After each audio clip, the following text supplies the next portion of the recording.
Maybe she has Addie right now.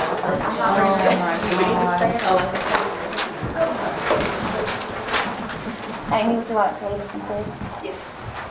Our kind and gracious Heavenly Father, God, we thank you again, Lord, for letting us meet together as a group, Lord. And dear God, I just thank you, Lord, for each and every person that's here, Lord. And I pray, God, for your blessings upon them, Lord. And God, we just pray, Lord, that you guide us and lead us and direct us in any decisions we need to make, Lord. And we thank you, Lord, for the good weather, Lord, and people being well, Lord, at our schools, Lord. And we just thank you for all you do for us. In your precious name we pray. Amen. Amen. Thank you, Amy. At this time, I would like to call the meeting to order. Steve, would you lead us in the Pledge of Allegiance? I pledge allegiance to the flag of the United States of America and to the republic for which it stands, one nation, under God, indivisible, with liberty and justice for all. Thank you.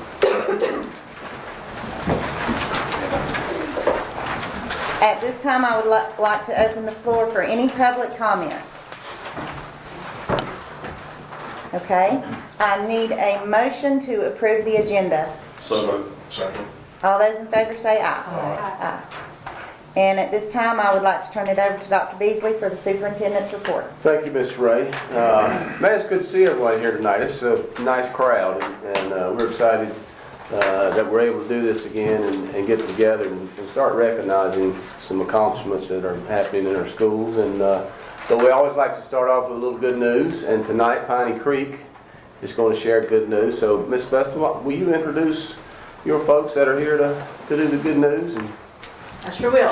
We have a third grader with us, Brantley. Right, they'll introduce themselves. okay, all right, well, that's fine. So I'm going to let them introduce All right, let them go. They're Will ready to you go. guys, I tell you what, let's go up here to the podium so we can get you on TV there, and the board will be able to see you guys. So we'll turn it over to you.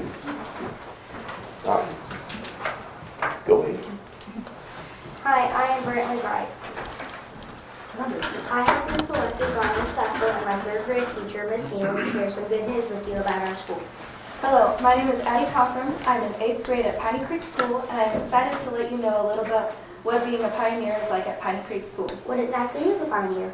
Well, a pioneer is one of the first to settle in a territory. A person or group that originates or helps open up a new line of thought or activity or a new method of or technical development. A plant or animal capable of establishing itself in a bare, barren, or open area and initiating an ecological cycle. We love being pioneers. Makerspace is K through 2 learning how to catch a leprechaun, and 3 through 5 using our detective skills to figure out the fool's gold mystery. CTE classes have worked all year on coding, exploring technology, and its ever-changing components. These students have most recently been researching civil engineering and how that field is changing very quickly in the world. They are looking forward to their upcoming rocket launch. Ms. Pacer's class has been exploring Asia and Africa. Just recently, they have painted pagoda paintings and tasted mangoes and plantains. The students really enjoy exploring new cultures and learning about the world. Preschool pioneers are working on their letters and rhyming. Cat in a Hat has been visiting their room much like Elf on the Shelf visits. He has been watching these students work cooperatively and enjoying time playing outdoors. Kindergarten pioneers, and many other grades as well, welcomed several parents to read to them last week, and they traveled by bus, many of them, this was their first ride on a bus, to the county library to meet Amelia Bedelia. Piney Creek had a big surprise last week as 6 members of the Oak Hill basketball team and their coaches came to read to the students and played on the playground with them. Ms. Vestal says we are planning our next event with them. Stay tuned for details. Many exciting things have happened in the first grade over the last few weeks. On the 100th day of school, students celebrated by dressing up as 100-year-old men and women.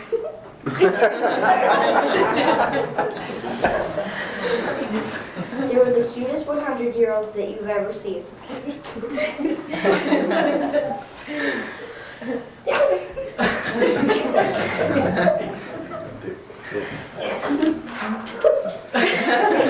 You're not nervous. They spoke the day completing activities that revolved around the number 100.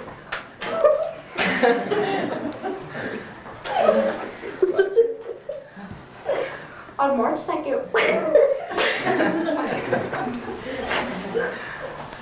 You got it, buddy. Go ahead. Go ahead, dear.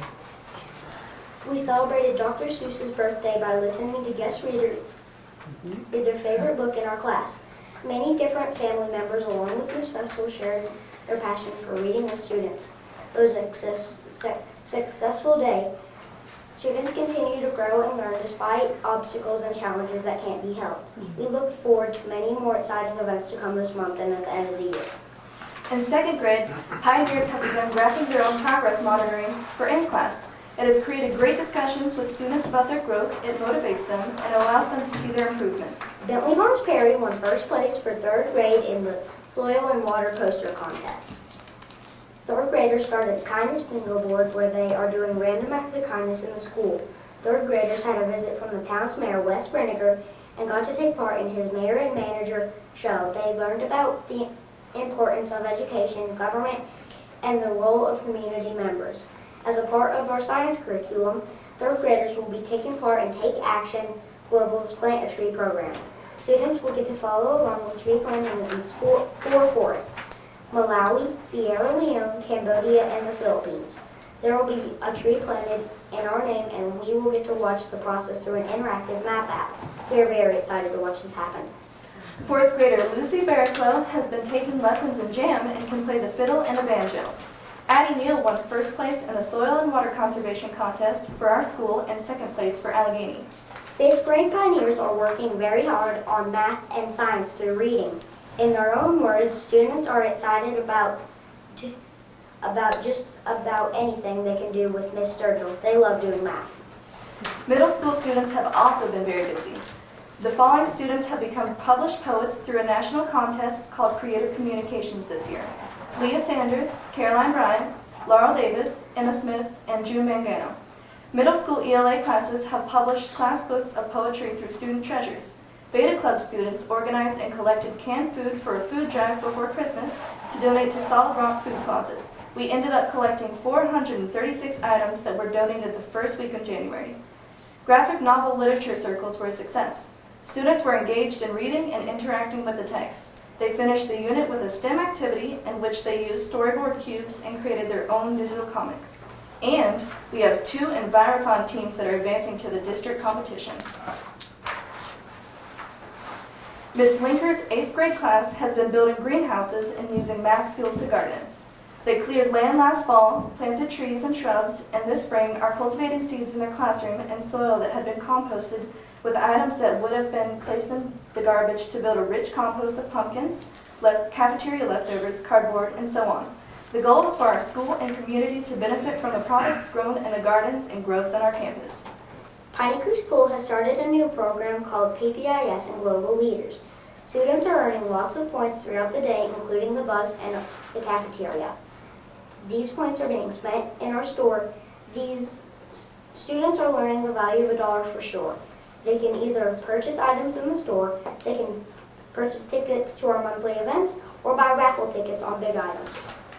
Such as these.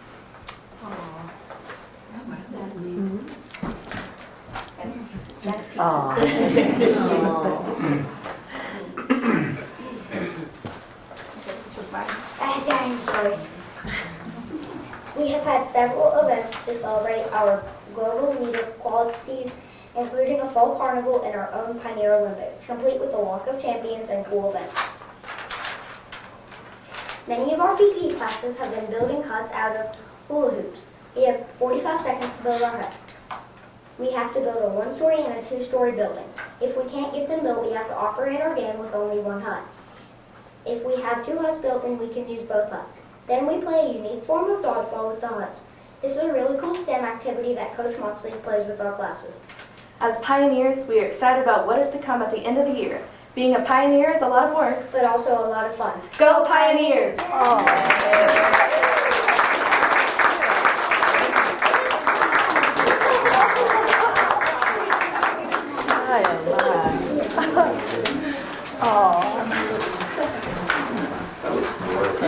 I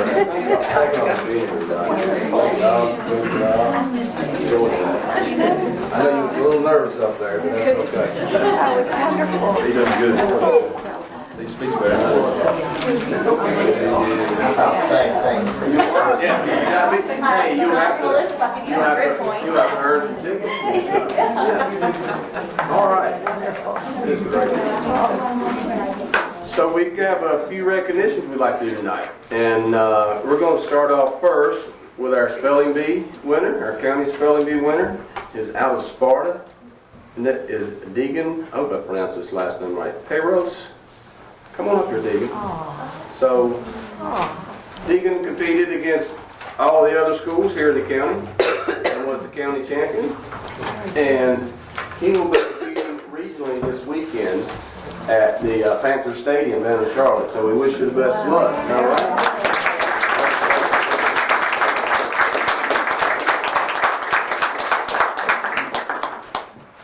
So if you win this weekend, you know where the national tournament's at? Where will it be at?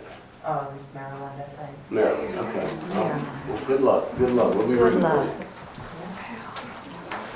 A few more recognitions we've got. We finally were able to get together our Bright Activity Grant winner, so yay.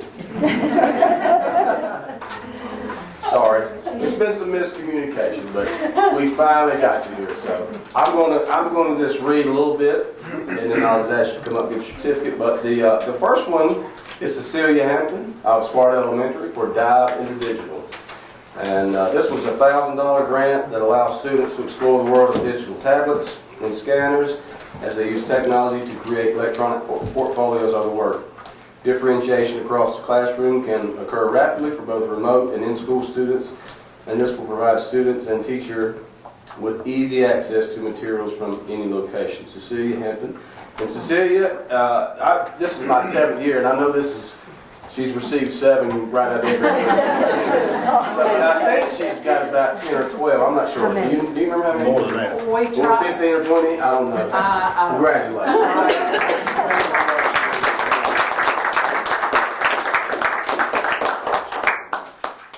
Our next winner is Sherry Maines of Glade Creek Elementary for Pieces of Us. This was a $1,500 grant, and it will fund a project about social, emotional learning and development. And this grant will purchase games, books, and art supplies that encourage healthy relationships and help develop students into well-rounded individuals with healthy mental awareness. Is Sherry here tonight? I didn't see her, so she's not here. I'll make sure she gets that. But Sherry's the many-time winner too as well. So. Megan Halsey of Glade Creek Elementary for Learning is Fun. This was a $1,000 grant. It's going to purchase STEM activities, games for hands-on learning, and encourage problem solving while fostering creativity. Megan, there's Megan.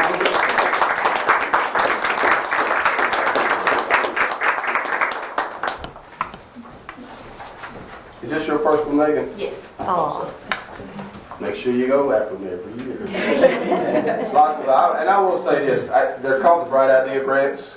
They are sponsored by Blue Ridge Energy, and Blue Ridge Energy has put, I think this year, over $40,000 to $50,000 in grants, but they also serve Ashe County, along with Alleghany too, and Wilkes. But so there's lots of winners, so you know it's very it's a great opportunity to do some things for your students in your class, and Blue Ridge Energy has been a great sponsor. So their partnership is very appreciated. And I just wanted to mention them.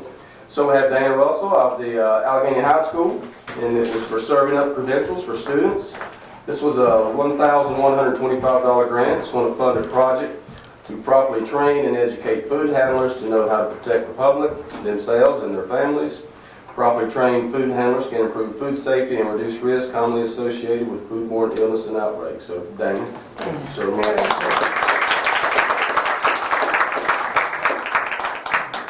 I think you've earned one of them each year I've been here too, Dana. I'm pretty sure. Yeah. I try hard to get somebody's money to. I know you do. Well, the credentials are not cheap, and so that's every bit helps. So, thank you. And we have Jill Gamble of the Alleghany High School for Battle of the Books. And this was an $866 grant.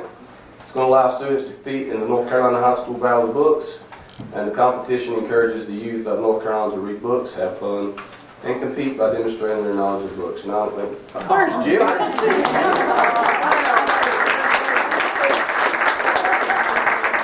I didn't know, I know. I know you're hugging. I thought you may be out doing driver's ed today. I was, but I got here in time. Thank you. So, congratulations on your bright idea strengths. Thank you. I know you'll use them wisely. Next, we are going to, it's that time of the year that we have Teacher of the Year and Staff Member of the Year. And so we just thought we'd like to recognize all of them tonight. And I know our Teachers of the Year will be beginning the process soon. I'm not sure when Mr. Carter's going to start that, but to have our system-wide winner. But there's, I think your checks for teachers are coming. And I don't know if the Ed Foundation, have they sent those yet? Or? They've not sent them with It's us. not so. The staff members of the year, you'll be getting your check shortly too. So, and then I will say the Teacher of the Year, countywide, will also get an extra $1,000 for that. And that's sponsored by the Roaring Gap Fund committee out there. So, but I'll start off. We're going to start off with the high school. Our first one goes to Jessica Bledsoe as the staff member of the year for outstanding dedication to Alleghany High School. Hey, Very Jessica. good.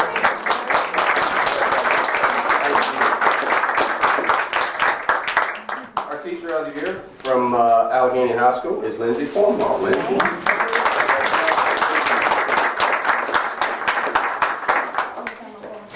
From Glade Creek, Carolina, is staff member of the year, but she called me yesterday. Her grandbaby's first ball game is tonight, so she told me she wouldn't be here. So, but I told her we would get out and see her and touch base with her. Also from Glade Creek is Bobby Waddell, the teacher of the year. Very good.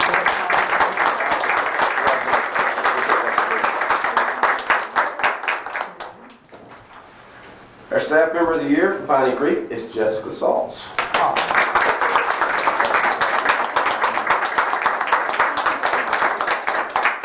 And we have Beth Neal, teacher of the year from Piney Creek.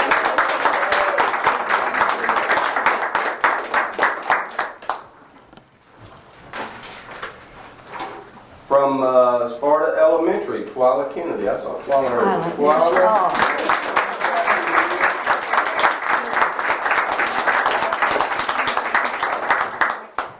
Thank you, Very Twyla. good. We appreciate all your service. Yes, she is. You want to give me a hug? Thank you. I knew you would. That's Thank you. nice. That's great. That's great. And the teacher of the year from Sparta Elementary is Diane White.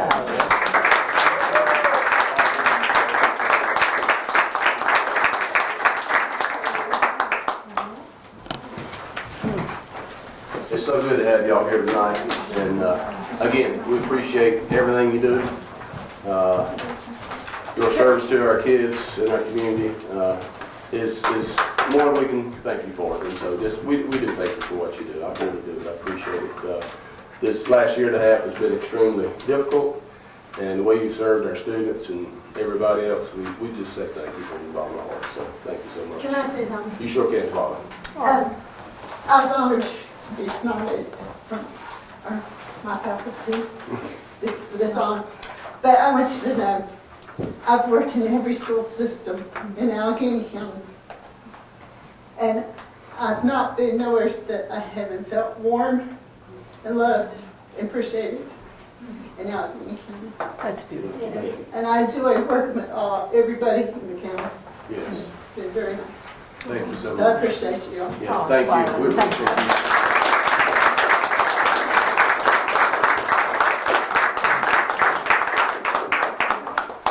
So I'm going to turn it over to Ms. Weaver. It's got just a quick, and you guys, if you guys want to head out, you're more than welcome to. You want to stay? You can stay. You're more than welcome. Well, that was wonderful. We're glad y'all came tonight. Thank you. Thank you so much. Congratulations. I was surprised.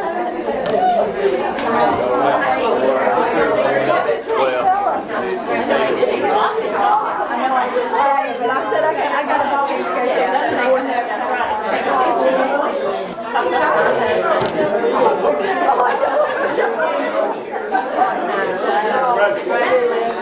Congratulations.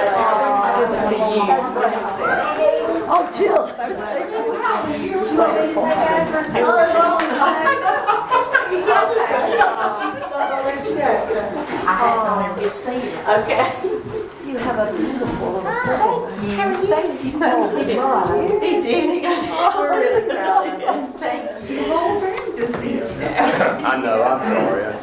But, Did I do that? yeah, I'll make Did I clear the room? You know what it was? They saw this right here. So, yeah, they're getting ready to get a large dose of this right here, so, Well, I was advised by our regional consultants to go ahead and talk to our school board about letters training. So when you hear teachers talk about letters, you're kind of in the know. What is letters? Okay. Okay.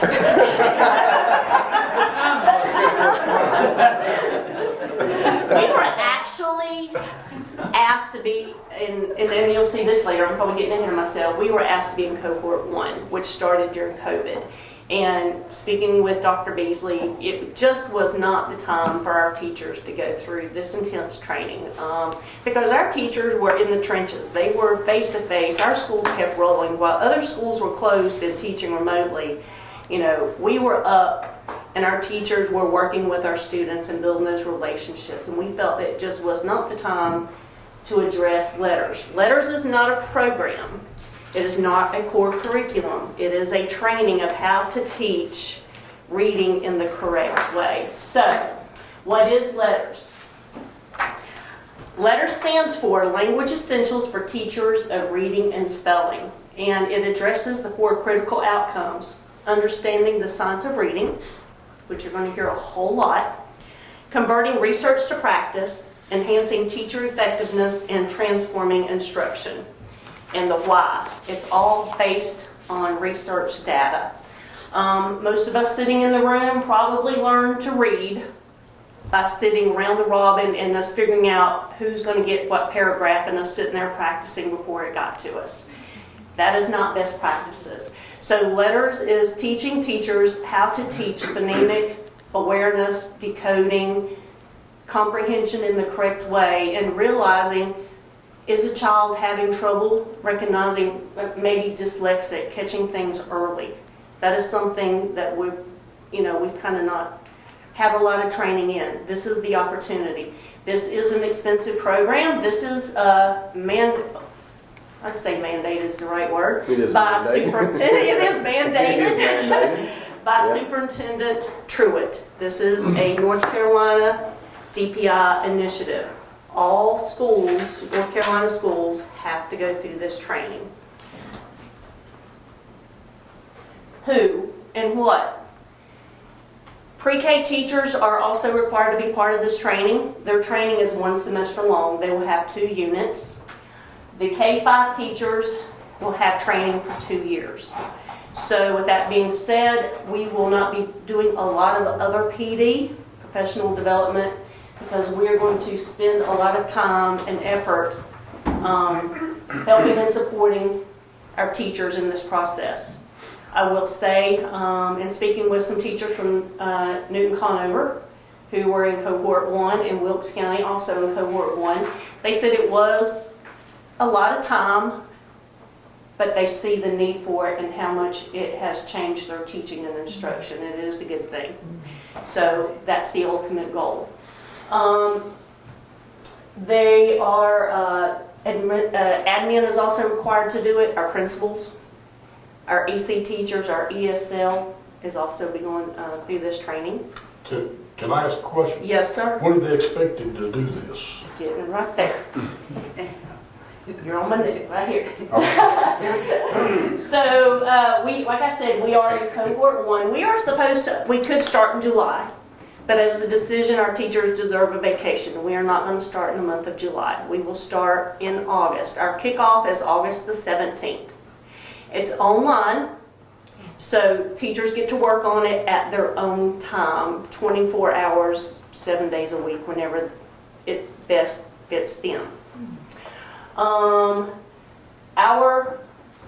neighboring counties, Ashe will be with us, Hickory City, Mitchell, and Watauga. We are the last ones to go through. I will say some that were in cohort 1 got into it and realized it was bad timing, so they dropped out and they will be joining us. So reaching out to our friends who've gone through the process, getting advice from them, what can I do to make it a smoother process for us? So already got that kind of going. We got the notebooks ready, working with Nancy Carpenter and Miss Sharon. We've already started our process on our end, and we met as a literacy team and got our dates set. Administrators, they are required to do 2 6-hour trainings, and those dates have been set, September the 14th and February the 15th. That is something that they, once again, online, and that will be done regionally with other principals in the region, because it takes 40 to make a group. The K-5 teachers, we have just set next year's trainings. They also have to do the virtual learning. We do not have 40 substitutes, and we cannot afford 40 teachers to be out. So teachers will be doing this training on Mondays and Tuesdays from 4 until 7 o'clock. But the state is going to provide a stipend to cover that time, so teachers are not having to do it for free. Now, there are outside readings and there is books. I myself, I'm going through the training myself because I want to be in the know of what's expected of our teachers. So I am in a cohort of 40 right now, going through it. It's very good, very intense. I have a background in reading, and I have learned a lot myself. So I really think our teachers, once they get into it, they will see the wealth and the why, and be able to take and use this in their classrooms. I hope.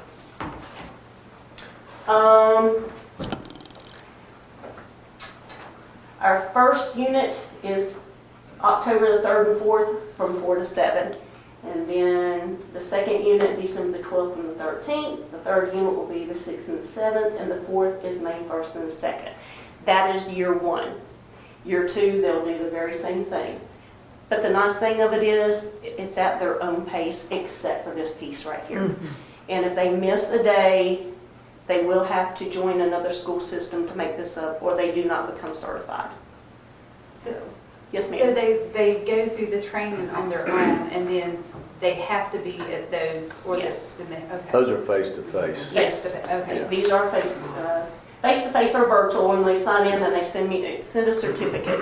And like I did Unit 2 last Thursday, and they make sure you are participating. It is 6 hours. My eyes hurt Friday. They burn. But, you know, they send you poll questions. You have to go out in breakout rooms. You have to discuss. They track to make sure you are participating and doing what you're supposed to. So,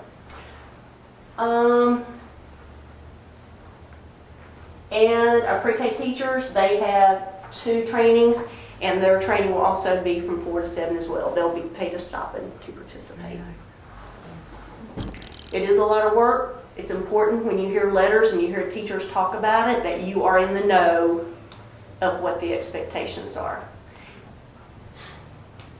Any questions? Now, this is all teachers, right? This is K-5. Pre-K is 1 semester. They have to do 2 trainings. But K-5 is 2 years. And the principals but is that's all 1 semester. teachers, pre-K. Yes, sir. Okay. And principals, Okay. principal, instructional coach, EC, and ESL. Okay. All teachers, pretty much primary teachers. Man. That's all across, that's every teacher in the state of North And Carolina. in the state of North Carolina. It's a very costly program. It averages about $2,000 a teacher. If you were to, because I'm in another group that's outside of North Carolina and they're wanting to do it, but they don't want to fund it themselves. The books,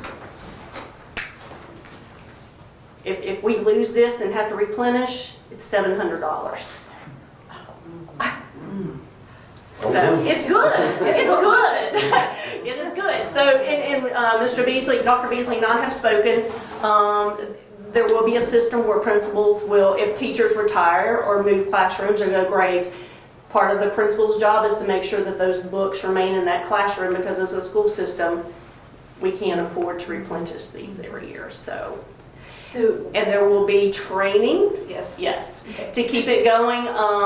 Actually, our Northwest RESA is training teachers from other systems that want to become trainers. So our goal eventually is to find a couple teachers in our county that will further themselves and receive the training so we can continue it and it just be part of the process. And in working with ASU and other North Carolina colleges, they may implement it and make it part of the education program. Is that what you kind of have heard, Dr. It's kind of Beasley? the plan, yeah. Makes sense. That's what we So hope that would be a happens. lot easier on the school system Absolutely. if we can do that. What's the penalty for a teacher that doesn't get the certificate? I asked that question and I'm gonna let Dr. Beasley answer. Well, there really is not a penalty, but because it has nothing to do with their license. But again, it is a mandate, and so, you know, if a teacher's not doing what they're supposed to do, they become insubordinate, and the process starts from there, basically, you know. So, I mean, it's a requirement. You cannot not get this and remain a teacher. You cannot not do this And remain a remain teacher. a teacher. Yes, That's a sir. pretty stiff penalty. Yeah. Yes. But it is awesome. I Yeah. think once the teachers get in it, they just want to, like myself, I love learning, and you just keep on going, and it's self-paced. Folks Newton Conover's got teachers that have already totally finished it. They just couldn't stop it. They just kept going because they wanted to do more. It will be my job and Melissa Fitzgerald's job to kind of there's two of us managers, and we track to make sure that our teachers, today I created a pacing guide to help the teachers pace themselves to where they'll be finished, and we will check it off as we go to make sure that everybody is staying. And if somebody's not, we just kind of give them a friendly nudge saying, hey, what can we do to support you? You know, because I don't foresee any of our teachers. I'm not sure it's a good doing tool this. to help Oh, absolutely. the kids and students, especially those that have a hard time with reading. And so I'm sure they will love having new information to be able to pass to the students. So. Well, as I'm doing this, I'm finding, I know already, they're going to say, okay, Miss Weaver, Miss Fitzgerald, can we have some magnetic letters? I know, I'm sitting here thinking, if I'm a teacher and I'm doing this, because they provide role modeling videos, those are things that I know they're going to be coming and asking for. So I know I'll be asking for money at some point to help support this if that's part of it. So, but I wouldn't know that if I had not been going through the training myself. So, do you have any other questions? This is an initiative that come out of the state of Mississippi because Mississippi showed such growth in their reading and literacy, and the state of Utah as well. So, hope to see growth. It's successful though because they have the instructional coaches in place, Yes. and they have a support team that supports those teachers and trains the new ones that come in, if they come in mid-year or whenever. And so that's one thing that we really got to do is really support our teachers with this. And so we've got a small team in place, but we're just going to have to grow our team a little bit bigger too. So Yes. Any other questions? Just want you to be in the know for when it happens, the teachers come and say, oh, this is so much. They will get used to it. It's okay. You know, we are a cohort 3, and I've not heard hardly any complaints from systems in 1 or 2. Once they get into it, they realize that it is something really great. Excellent. Thank you, Ms. Weaver. Thank you. Appreciate it. Thank you. So the next item I have is the teacher supplement, and I see Ms. Holder hiding in the background back there. Do you want to come in and speak, or you want me to speak and you just answer questions if I get something wrong? I know you would. So, you know, in the paper came out that our teachers would be receiving a supplement of roughly around $3,400. Plus our local supplement, which was $500, which will make it $3,800. Well, they've already received the $500. They received that in January. Some systems, you know, they vary, and some of them have started paying them out. But we've been waiting so we can finalize the guidelines that come out of DPI and Department of Instruction and the finance folks. And so, you know, that number that came out, and Cindy's been saying all along, we need to wait and find out what goes along with it. So in the meantime, we have found out that you also have to pay Social Security out of this, you have to pay retirement out of this. All that's going to come out, so the teachers are not going to get an actual check for $3,300, okay? And that's what we, but it's got to be approved by the board, it's got to be voted on tonight by the board. The way we have figured it right now, we fluctuate between 125 and 131 teachers at any time. And that is whether they're paid by the state, whether they're paid by local, or whether they're paid by federal. And so our amount of funding that we received was $483,710. And so when we take that, and we have decided as a group that we divide it equally among all teachers. Now, if they came in January, it's going to be prorated, that amount. But roughly the least amount a teacher that's been with us all year, the least amount they would receive would be $2,800. That's the least amount. Cindy thinks it might be a little more, could be a little more, but that we think that's going to be the least amount any teacher will receive in their check on May 31st. Do taxes, Social Security come out of that? No, that's after. That's after that. That's after, yeah. All that, once all that's taken out, That's the least. that's the least amount they will receive. That's the actual, so, but, we decided as a group, myself and Scott and Cindy and lots of us have met in here, and Penny and the finance group, but we just thought that was the fairest way to do it, and so we'd like your approval if that's okay. And so, Cindy, have I left anything out or?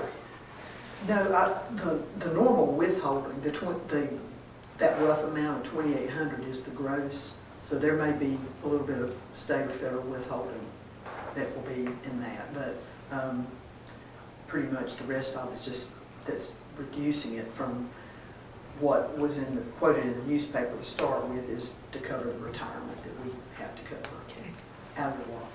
And obviously, if we have a smaller number of teachers, when we pay this out in May, the amount will be larger. It fluctuates. I think we're pretty well set now for the year. I hope there's not a lot of changing between now and the end of school. It'd be kind of unprecedented, but I do think it'll be a little more than $2,800 as well. Okay. I make a motion. Second? Second. All those in favor say aye. Aye. Thank you all very much. So I just wanted to give you a quick update. I presented the new high school plan last night with commissioners and received their full support on it. And I got the Commissioner Bill Osborne's signature on the application today. And also met Dr. Jim Watson. We finished up the application today. I've just got to get it typed up, and I will have it submitted before the end of the week. And it's due before March 15th, which we will have it in before then, and we will know sometime. I thought it was April the 1st, but it's actually April the 12th or a little later that we'll know if we received that amount. I'm requesting a little over $47 million, and that with the cost per square foot and the size of the school, may be able to build it for around $35 million, but with contingency funds and some renovations that we will do to the old gym and to the wing over here, we are requesting that $47 million. So if you know any representatives, such as Jeffrey Elmore, who's our North Carolina representative, and Senator Deanna Ballard, feel free to reach out to them and let them know how much we need this for this community, for our students, and we would really appreciate their support in this. So I think that would mean a lot coming from school There's a board. Senator Heiss I met the other night, Okay. and Diana and he are great friends, but they're going to be against each other for the. Right. But he might be someone. Heiss, H-I-S-E. Yeah. And also, I did share a little bit about the athletic updates and facilities that we've been putting together, and I did thank Commissioner Mark Evans, who reached out to Donna Lamberth and Donnie serves on he actually heads the appropriations committee. And I didn't know this, but Donnie lives in Forsyth County, but he has property here, and so Mark just happened to know him and reached out, and that's kind of where the 2.25 million came from. It came from some other folks, but a big thank you goes out to Mark Evans, and I let him know that last night too. So, but if you guys can reach out to, especially Senator Ballard, I think it could help. And so I'll just keep you updated. You know, keep your fingers crossed, and then we'll keep moving forward. So we met. Our leadership team met end of the month of February. We came up with a graduation date. Let me find my notes here. And the last day of school right now on the calendar is May. That's in March. I'm jumping ahead, getting out of here early. Sorry. Currently, the last day of school is May the 18th on the calendar, and but we would like to set graduation May the 13th, that Friday, at 6 p.m. And the rain date for that would be on Saturday at 10 a.m. the next morning. That gets WCC grades. They're done the 10th. Yes. Yeah. So it should get everything taken care of. And you know, we've got to test the last 5 days of the semester, and very few seniors will have EOCs and those types of things. So we can get them done the day before, and everything should be fine. We also talked to the K-8 principals. You know, last year we did the 8th grade promotion ceremony out on the field the day before, and they would like to do that again on the 12th if you guys are in agreement with that. I think it worked out really well. So that's our plan right now, is to do that during the day. I don't know if we've set the times yet, have we, Mr. Carter? Yes. Oh yeah, there it is. I'm sorry, go ahead, I'll share it. Sparta at 9 a.m., Clay Creek at 11:30, and Piney Creek at 2 o'clock. And then we had the rain date would be Friday before the high school graduation. And like I said, it allows everything to be set up for them. They can roll in. They don't have to limit the number of people that comes. They can get everybody, grandma, everybody out there and see it. So they all like it. So you guys, did you have a copy of that in your packet? No. Okay, we'll make one for you, leave. It's in the folder? Okay, all right. We'll make them a copy before they leave, Sharon. Also, just a couple other things that I've received notification today. The high school prom will be April 23rd. It's going to be an outside venue. It's going to be at Winterwood if you'd like to attend that. It's going to be where? At Winterwood. I don't. In Twin Oaks. It's in Twin Oaks. Huh? It's like in Twin Oaks. It's Twin Oaks, you know. Elizabeth group has that. Oh, I know where you at. Yes. Okay. Also, Mr. Sturgill emailed me, and the scholarship assembly will be April the 26th at 9 a.m. The top 20 dinner will be May 3rd at 6 p.m. in the old gym. And then the award assembly will be May the 5th. I don't have a date there, Travis. Do you? A time? I think it's going to be 9 o'clock. All right. We will. I will get Sharon. I will get Sharon to type a list up. Thank you. And get it to you guys. And then if we get any more between now and then, we'll add that to it. But Sharon can pull these together and we'll send those to you as soon as we send them out this week, Sharon. Yeah. Okay. Thank you. Mr. Carter, I'll turn it over to you. Maintenance code updates. You got. No. Go ahead and go to the bottom first. That'd probably be the best news we've had. Oh, hallelujah. Yes. Principals, nurses, people in this office, we all love that too. Especially our nurses, like I said, they've done a great job and communicating that. And like I said, we're down to 0, and it's been a while, and it's been been a good couple weeks, hasn't it? Been good to get all the kids back in the building. Yes. Yay. All right, so just a few things. We started the roof bidding process today at Lake Creek. We had 4 groups come out that are going to officially bid on that. And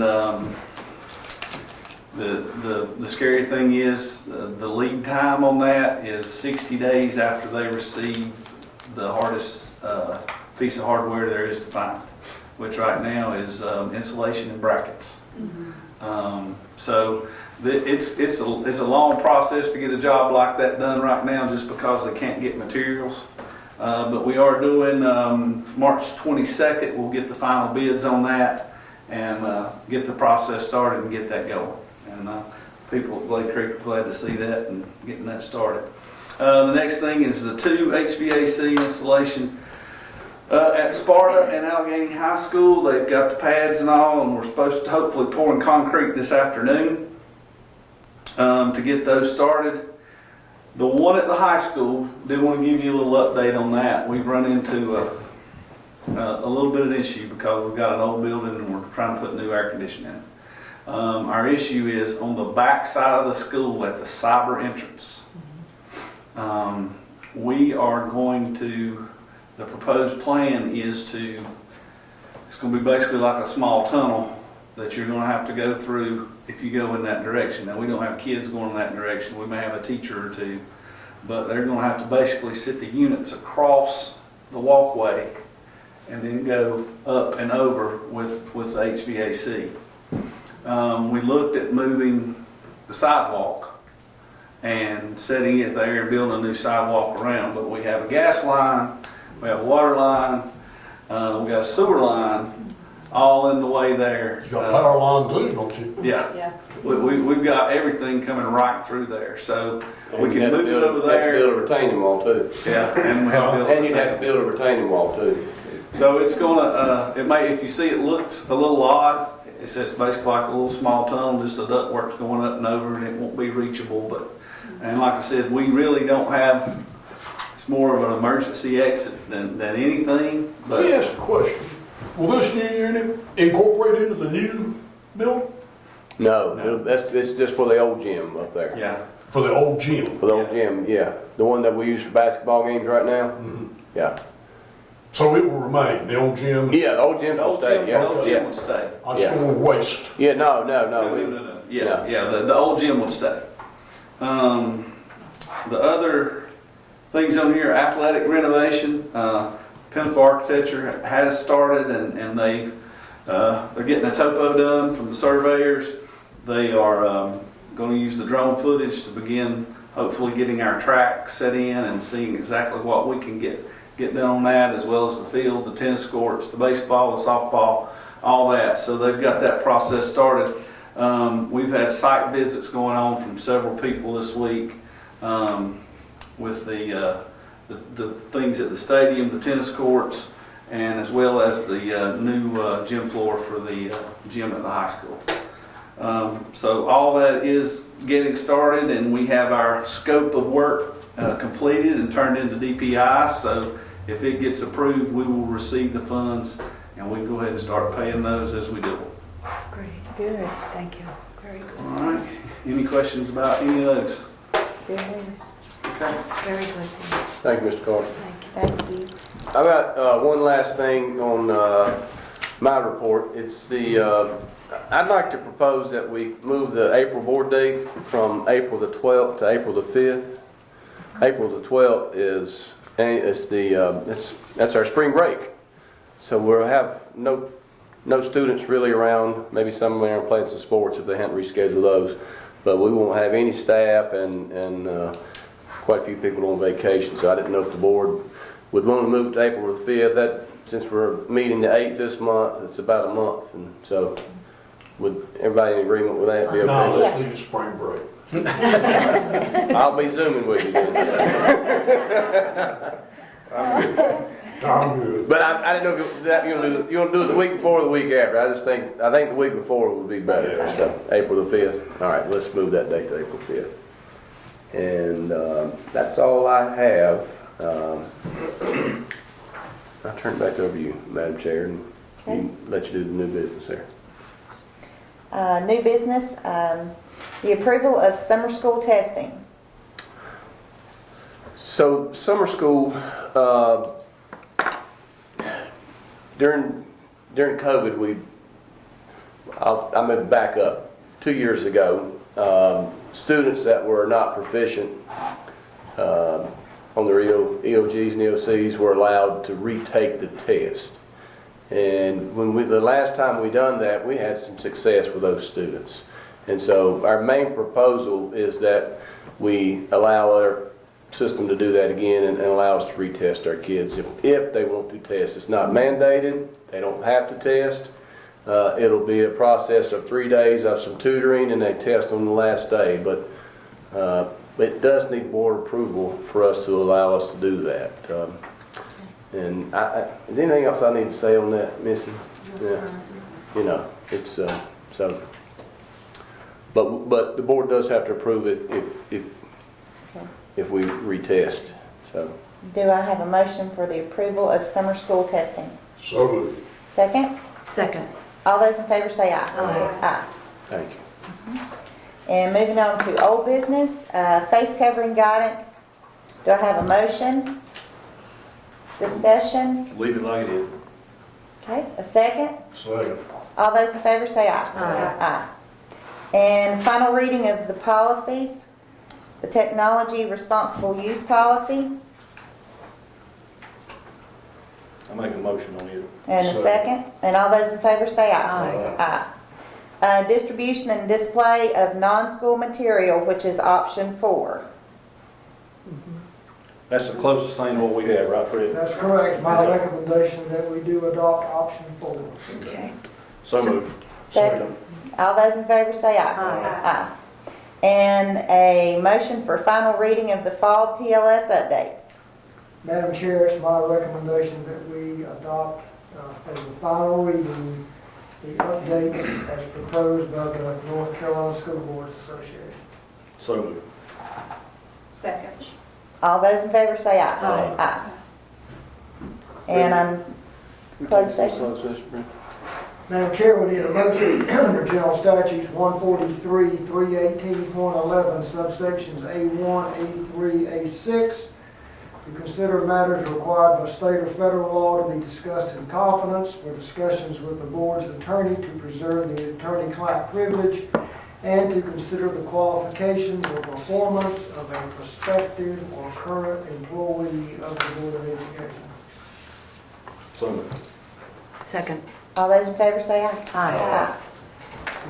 Thank you.